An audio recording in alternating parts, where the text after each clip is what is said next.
અંબાલાલભાઈ, ચોમાસું બેસે તે પહેલાં છેલ્લા એક અઠવાડિયાથી આપણે જોઈએ છીએ ગુજરાતના અલગ અલગ વિસ્તારોમાં વરસાદ ગાજવીજ સાથે વરસી રહ્યો છે, ક્યાંક ખાબકી રહ્યો છે.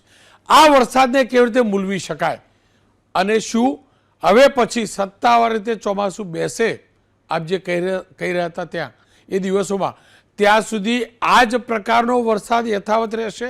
હું એટલે પૂછું છું કે જેનાથી પ્રી મોન્સૂન કામગીરી નગરપાલિકાઓ અને મહાનગરપાલિકાઓમાં કેવી થશે તે નિશ્ચિત કરી શકાય. અત્યારનો જે વરસાદ જે છે એ મારા ખ્યાલ મુજબ પ્રી મોન્સૂન એક્ટિવિટી ગણાય છે અને જૂનની શરૂઆતનો વરસાદ છે એ ચોમાસાની ગણતરીમાં આવશે. એટલે અત્યારનો હાલનો જે વરસાદ છે એ વરસાદ લગભગ 27મી મેથી 29-30 જૂન સુધીમાં ઘણા ભાગોમાં આવશે. કેટલાક ભાગમાં 3 જૂન સુધી વરસાદ ખાબકી શકે છે. પરંતુ આ જે વરસાદ જે છે એ ખાસ કરીને દક્ષિણ ગુજરાતના ભાગોમાં, આહવાના વલસાડના ભાગોમાં વધારે થવાની શક્યતા છે, કેટલાક ભાગોમાં ભારે વરસાદ થવાની શક્યતા છે.